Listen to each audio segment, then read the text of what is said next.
Mis queridos hermanos, les extiendo un saludo especialísimo a todos ustedes que han estado allí muy aplicados, muy juiciosos estudiando nuestro libro del Apocalipsis. Este curso online de la Arquidiócesis de Barranquilla que quiere brindarle a ustedes unas herramientas sencillas para que puedan acercarse a la lectura, a la comprensión y también a la riqueza espiritual que nos ofrece el libro del Apocalipsis, como hemos llamado a este curso, el Apocalipsis, un canto a la esperanza cristiana. Seguimos avanzando, ya estamos en nuestro segundo bloque, digámoslo así, en nuestro segundo momento. Le estuvimos dedicando un buen tiempo al contexto del libro del Apocalipsis, al libro del Apocalipsis como hecho histórico, el contexto en el que se desarrolla socialmente, en el ámbito de la persecución, en el ámbito en el que también los cristianos tienen que adoptar una posición frente a su fe y frente al Imperio Romano. Estuvimos acercándonos a la riqueza simbólica del libro del Apocalipsis y hoy vamos a dar un paso más, un paso que me parece un punto importante dentro de nuestro curso de formación sobre el Apocalipsis, y es tratar de entender el Apocalipsis como un hecho literario, o sea, nuestro libro. ¿Qué tenemos en nuestro libro del Apocalipsis? ¿Cómo está organizado? ¿Cómo podemos entrar para poner un esquema, una estructura un poco en nuestra cabeza y poder disfrutar un poco más la lectura y la comprensión del libro del Apocalipsis?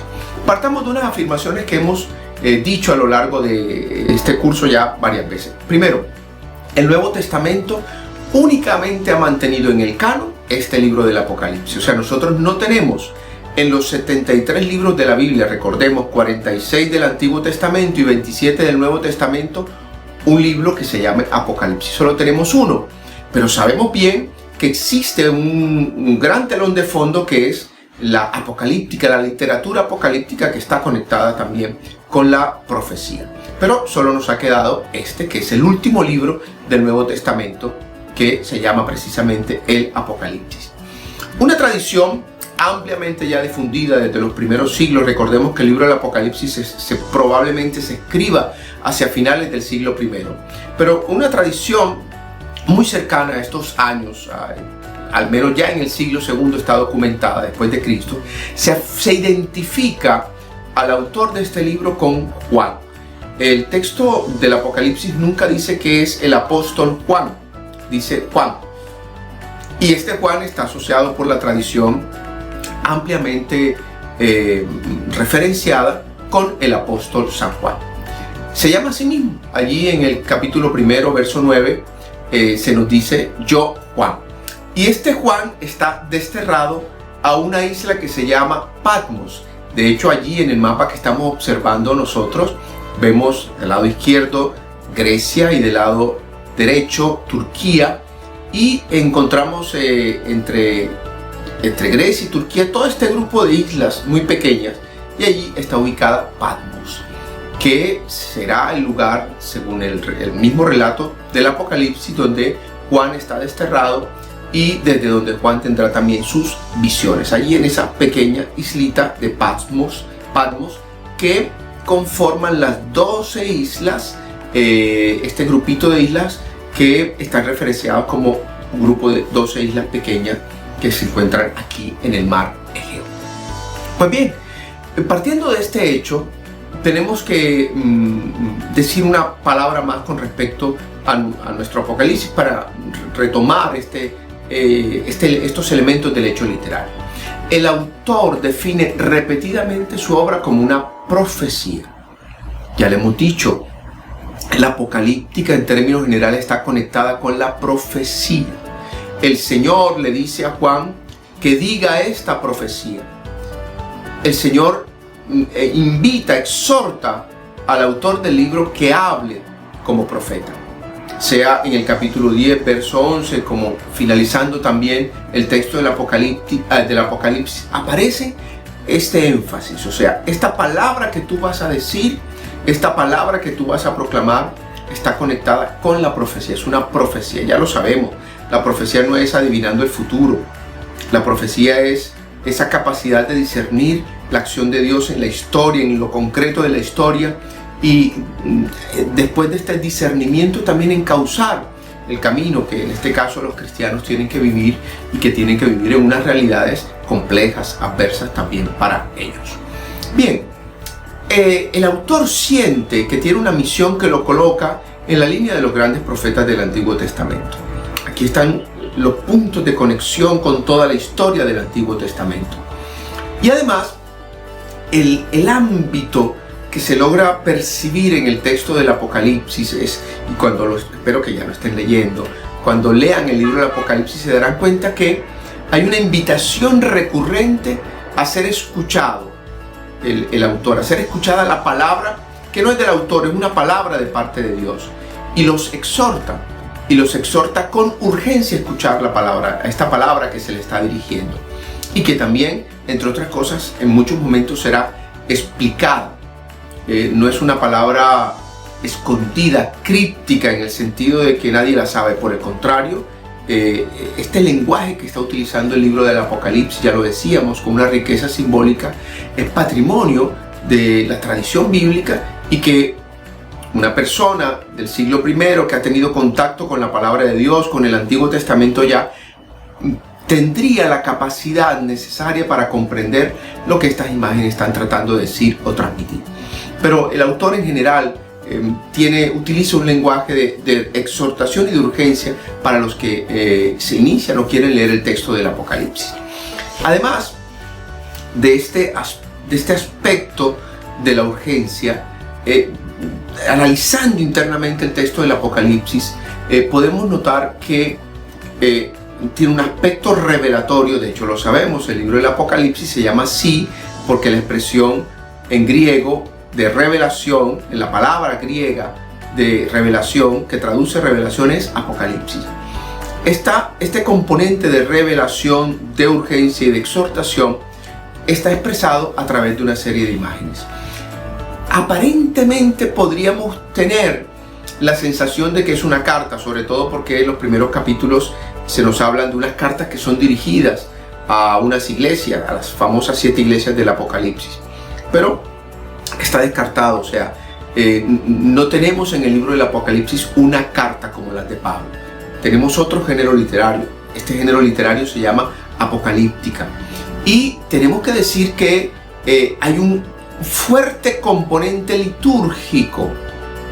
Da la impresión cuando uno lee el libro del Apocalipsis que está dirigido a una asamblea que está celebrando una gran liturgia, la liturgia del Cordero, y del Cordero que ha sido degollado, pero que está de pie, o sea, que ha resucitado, que está vivo, y que en esta asamblea necesita ser leído como un texto litúrgico esto que es la revelación del libro del Apocalipsis. Miren qué bonito, son un montón de matices, pasando desde la profecía, por la revelación, la exhortación, y con una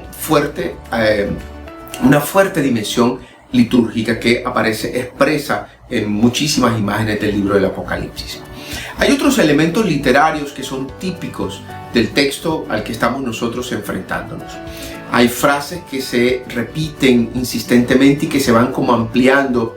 Hay unas concatenaciones entre, por ejemplo, el tema de los signos, van apareciendo uno y otro signo. Hay unas series, la utilización del número 7 en las series septenarias, o los trípticos, es decir, esta imagen de 3 aspectos, de 3 elementos que se van revelando. Las constantes alusiones doxológicas, gloria a Dios, bendito sea el Señor. Termina el libro del Apocalipsis incluso con una expresión litúrgica, claramente litúrgica. Termina el libro del Apocalipsis diciendo Maranatá, ven Señor Jesús, y termina con una bendición litúrgica. O sea que estos elementos internamente nos permiten también tener ciertas herramientas para organizar la estructura del libro del Apocalipsis. Y aquí lo tenemos. Es muy sencilla a simple vista la estructura del Apocalipsis. Tendríamos en los 3 primeros versículos un prólogo, una introducción que tiene ámbito que recurre a la presentación y a la ubicación del que va a hablar, del que va a transmitir el mensaje. Y luego tenemos una primera gran parte que está compuesta por los 3 primeros capítulos, que es la visión inaugural del Cristo resucitado y las cartas a las 7 iglesias. Eso estaría desde el primer capítulo, verso 4, hasta el capítulo 3, verso 22, terminando el capítulo 3.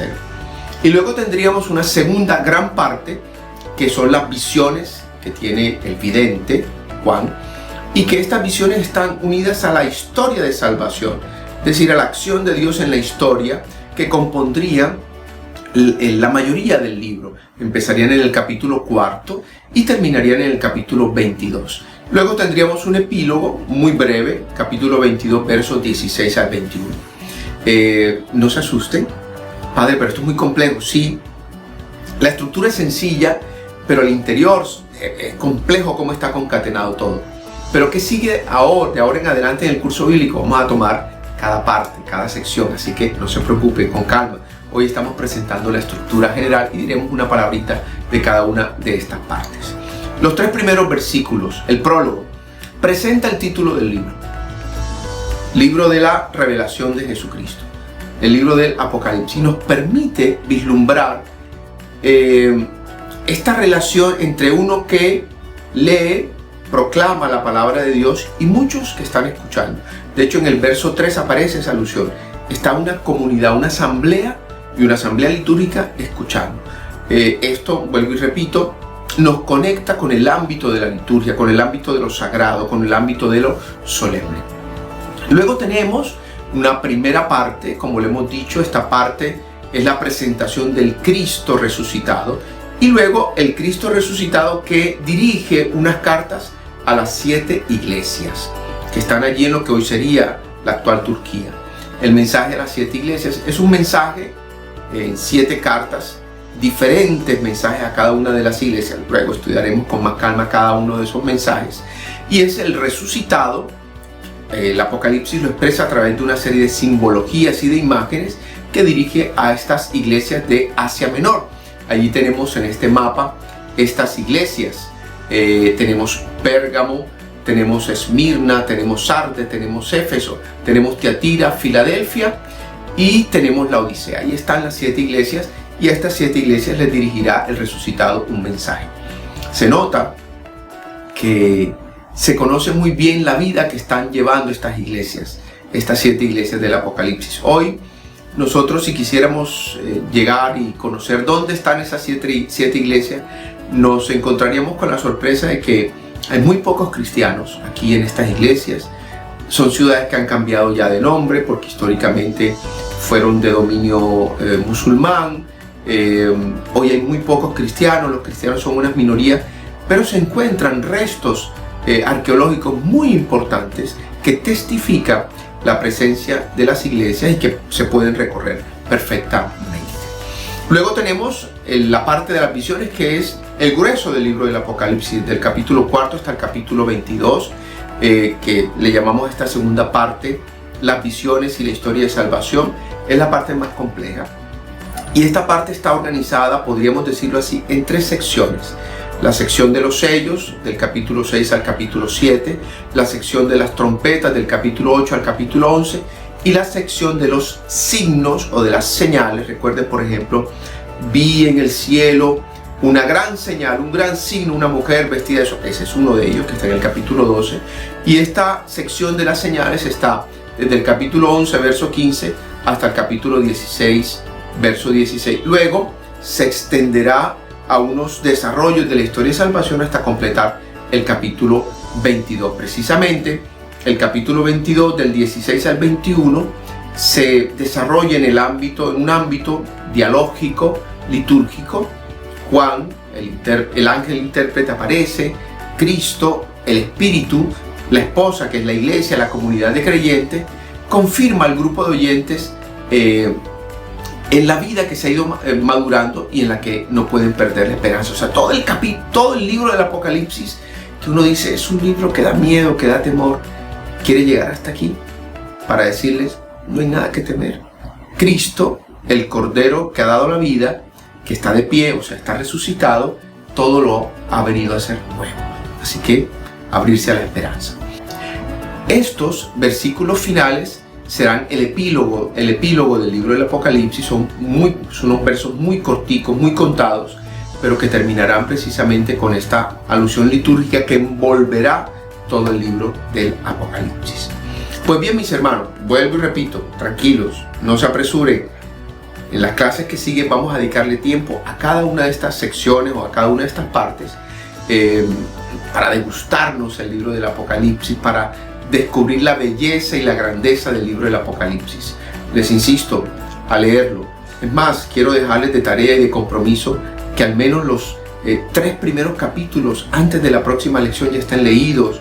Cuando digo leídos no es que en 10 minuticos me leo todos, en 10, 15 minutos, 20 minutos se puede leer todo, sino con calma, con serenidad, señalando, subrayando. Si no quiere rayar la Biblia, imprímalos y allí vaya tomando nota y subrayando, consiguiéndose unos marcadores de colores que le permitan también a usted identificar un poquito. Bueno, al menos así lo hago yo, identificar los aspectos importantes, curiosos, novedosos que presentan el texto bíblico.